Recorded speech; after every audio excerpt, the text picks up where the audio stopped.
We don't perceive the world that we live in as it is, rather we see it as we are.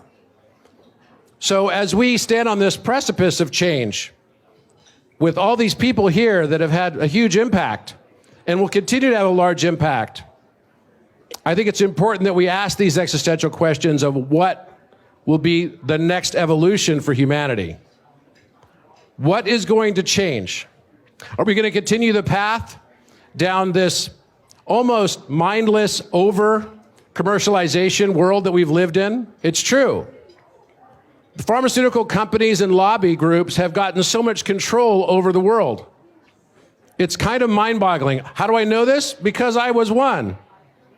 Do you know who writes most of the bills in Congress? Corporations do. It's time to be truthful about this. I've written bills that have been introduced on the floor of Congress. It's not the congressmen. They are miles wide and like 1 inch deep on most topics. They depend on their supporters to come to them with ideas that then they can build coalitions around. Because if I went to somebody and told them, look, we're going to make sure you don't get reelected in the next election, we're going to put all our power and money behind it and our lobby effort, that will turn out to be true, and they know it. Something's broken in our system, and it's time to wake up to it. It doesn't mean that we're in a hopeless situation. It's just that our world needs some systemic changes. And government is not only the place that it needs that change. Another place that requires dramatic change is in education. Education that is basically being drilled into our children's minds, along with political agenda and narrative, is not true education. The ability for us to see multiple facets of perspective. You know, my entire life I collected facts because I thought facts is what mattered and I could become a better judge in my life. I'm better at discernment, I thought. And it took me about 53 years to realize that what I thought was fact was actually facet.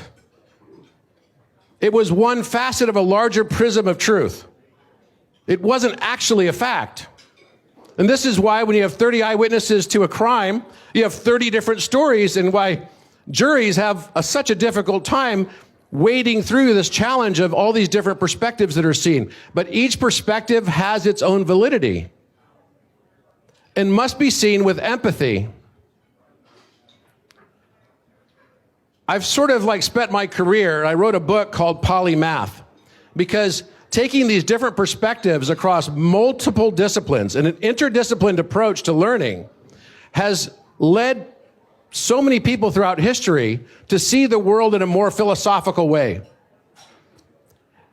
That's why it's no coincidence you have so many geometricians who are also philosophers, because geometry has this capacity embedded within it. It's almost like when you look at a piece of geometry, it's almost as if it is a QR code for your subconscious mind. It's very powerful, and it broadens your perspective. The reason I love geometry so much is because it broadens perspective. You can look at things from different angles and different viewpoints.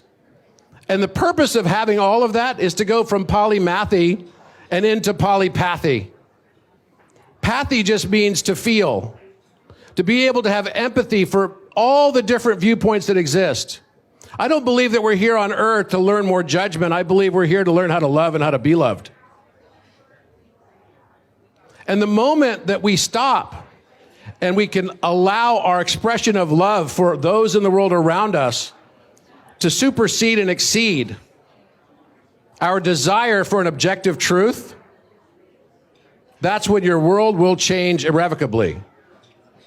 I believe that the systems that need changing and evolution with humanity include not only education and government, but also how we look at all these arbiters that would be standing in the position of trying to tell us what is truth and what is not truth.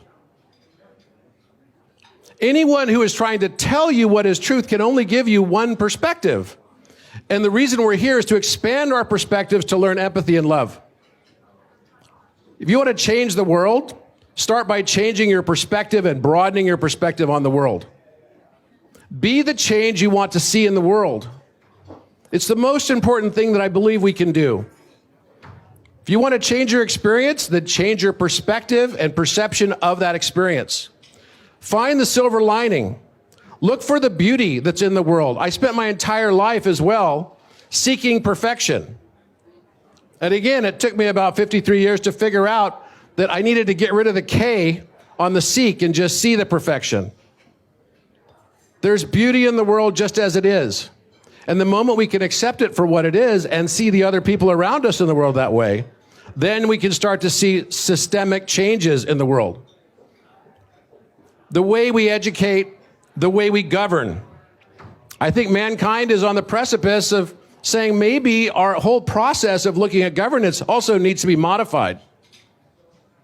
Maybe the founding fathers in so many nations came up with representative style democracies because it was absolutely critical and it was untenable to even conceive of anything different at that time, with vast distances taking 3 and 4 weeks just to get letters across the Atlantic Ocean.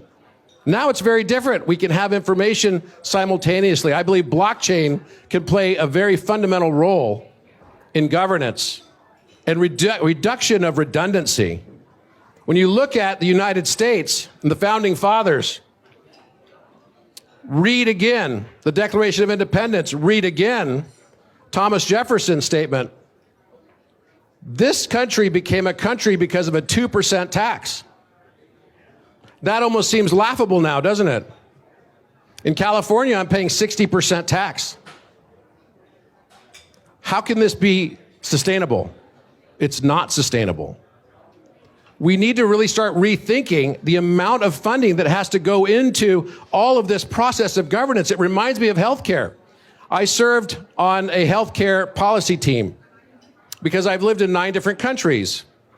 And I was able to track with McKinsey Consulting the exact growth of healthcare spend in the United States, which, by the way, at the time was ranked 38 in the World Health Organization for things like infant mortality, right? All the comorbid conditions that we face as a society, and morbidity rates, mortality rates.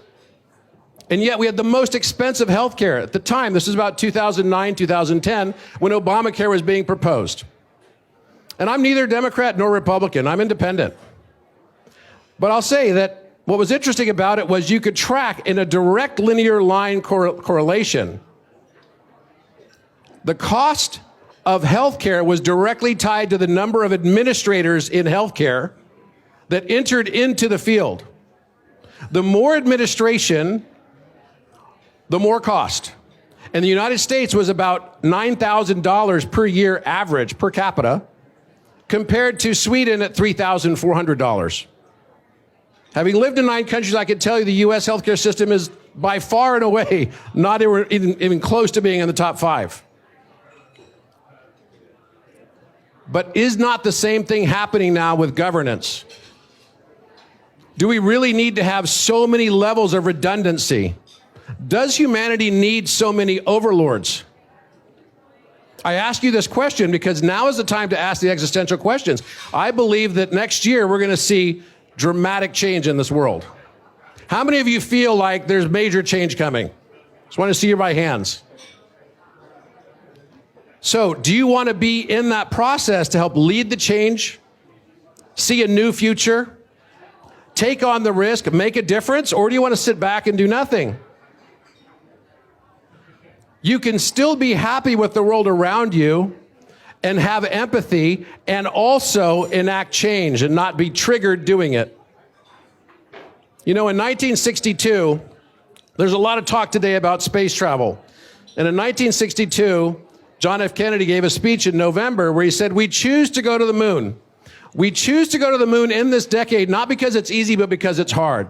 Because that goal will serve to organize and measure the very best of our energies and skills, because that task is one we are willing to accept, one that we are unwilling to postpone, and one that we intend to win. While I have great respect for what Elon Musk is doing, trying to take us to Mars, becoming a multi-planet species, we've got real issues here on this planet. And we are in a position, and especially the people in this room, are in a position to enact change. And that change starts within each and every one of us when we decide to be the change we want to see in the world. Thank you very much.